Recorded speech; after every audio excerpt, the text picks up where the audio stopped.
Hi നമസ്കാരം, welcome back to my channel. എല്ലാവർക്കും എൻ്റെ ഒരു പുതിയ വീഡിയോയിലേക്ക് സ്വാഗതം. നമുക്കിന്ന് നമ്മുടെ ഫ്രിഡ്ജ് എങ്ങനെ ക്ലീൻ ചെയ്തെടുക്കാമെന്ന് നോക്കാം. നമ്മൾ ഇടയ്ക്കൊക്കെ നമ്മുടെ ഫ്രിഡ്ജ് ക്ലീൻ ചെയ്യാമെങ്കിലും ഒരു ഡീപ്പ് ക്ലീനിങ് എന്ന കണക്കിന് ഒരു വർഷത്തിൽ ഒരിക്കലൊക്കെ ചെയ്യാൻ പറ്റിയിട്ടുള്ള നല്ലൊരു ലിക്വിഡ് ഉണ്ടാക്കിയെടുക്കാം. ഒരു ക്ലീനിങ് സൊല്യൂഷൻ വെച്ച് എങ്ങനെ അതിൻ്റെ ഡോറും ഡോറിൻ്റെ സൈഡിൽ ഇരിക്കുന്ന റബ്ബർ ഭാഗമൊക്കെ ആ കരിമ്പേനൊക്കെ പിടിച്ചിരിപ്പുണ്ടായിരിക്കുമല്ലോ, അതൊക്കെ എങ്ങനെ ക്ലീൻ ചെയ്യാമെന്ന് നോക്കാം. അതിന് വേണ്ടിയിട്ട് ഒരു ക്ലീനിങ് സൊല്യൂഷൻ ഉണ്ടാക്കാം. അതിന് വേണ്ടി ഒരു പാത്രം എടുക്കുക, ഒരു പഴയ പാത്രം എടുക്കുക. അതിലേക്ക് പകുതി നാരങ്ങ പിഴിഞ്ഞൊഴിക്കുക. പിന്നെ ബേക്കിംഗ് സോഡ ഒരു സ്പൂൺ, ഒരു നിറയെ 1-1.5 സ്പൂൺ അടുപ്പിച്ച് ബേക്കിംഗ് സോഡ ഇടുക. പിന്നെ നമുക്ക് 1 രൂപയുടെ ഷാമ്പു കിട്ടില്ല, അതായിരുന്നാലും മതി. ഇത് പിന്നെ എൻ്റെ കയ്യിൽ ഇതുണ്ടായിരുന്നതുകൊണ്ട് ഈ ഷാമ്പു ഒഴിച്ചു കൊടുത്തതേ ഉള്ളൂ.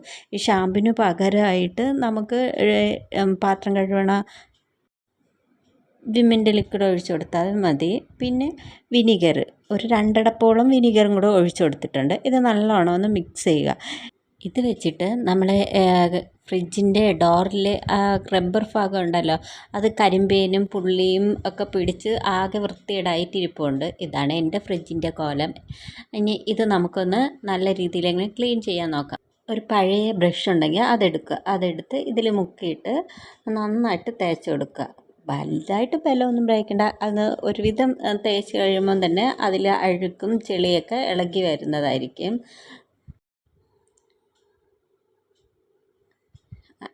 നന്നായിട്ടുള്ള അഴുക്ക് ചെളിയൊക്കെ നന്നായിട്ട് ഇളകി വരുന്നുണ്ട്. ഞാൻ പറഞ്ഞില്ലേ, ഇത് ഞാൻ 1 വർഷത്തിൽ കൂടുതലായി ഡീപ്പ് ക്ലീൻ ചെയ്തിട്ട്.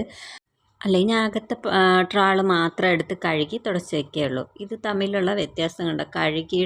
നല്ലോണം കഴുകിയെടുത്ത് നല്ല രീതിയിൽ വൃത്തിയായി. മറ്റത് അഴുക്ക് പിടിച്ചിരിക്കുന്നത്, അത് മൊത്തത്തിൽ ക്ലീൻ ചെയ്തിട്ട് ഞാൻ കാണിക്കുന്നതായിരിക്കും. ഇനി അകത്തും ഇതുപോലെ തന്നെ നല്ല രീതിയിൽ തുണി വെച്ച്, അല്ലെങ്കിൽ ചെറിയ സ്പോഞ്ച് ഉണ്ടല്ലോ, ആ പാത്രം കഴുകുന്ന ചെറിയ സ്പോഞ്ച് വെച്ച് അകത്തും കഴുകണം.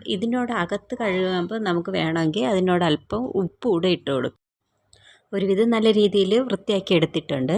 നമുക്കിത് 1 വർഷത്തിൽ 1 തവണയൊക്കെ ഈ രീതിയിലൊന്ന് വൃത്തിയാക്കി എടുത്തു കഴിഞ്ഞാൽ പിന്നെ ഇടയ്ക്ക് നമുക്ക് അഴുക്കാകുമ്പോൾ ആ ട്രാളൊക്കെ മാത്രം എടുത്ത് കഴുകിയാൽ മതി. ജസ്റ്റ് അഴുക്കാവുന്ന ഭാഗങ്ങൾ മാത്രം പെട്ടെന്ന് ക്ലീൻ ചെയ്ത് അതിൻ്റെ ട്രാളൊക്കെ ഇടയ്ക്കിടയ്ക്കൊക്കെ എടുത്ത് ഒന്ന് ക്ലീൻ ചെയ്ത് വെച്ചാൽ മതി. ഇനി നമുക്ക് വീട്ടിലുള്ള പഴയ ഫ്രിഡ്ജിനെയൊക്കെ നല്ല പുതുപുത്തൻ ഫ്രിഡ്ജാക്കി എടുക്കാം. ചുമ്മാ പറഞ്ഞതേട്ടാ.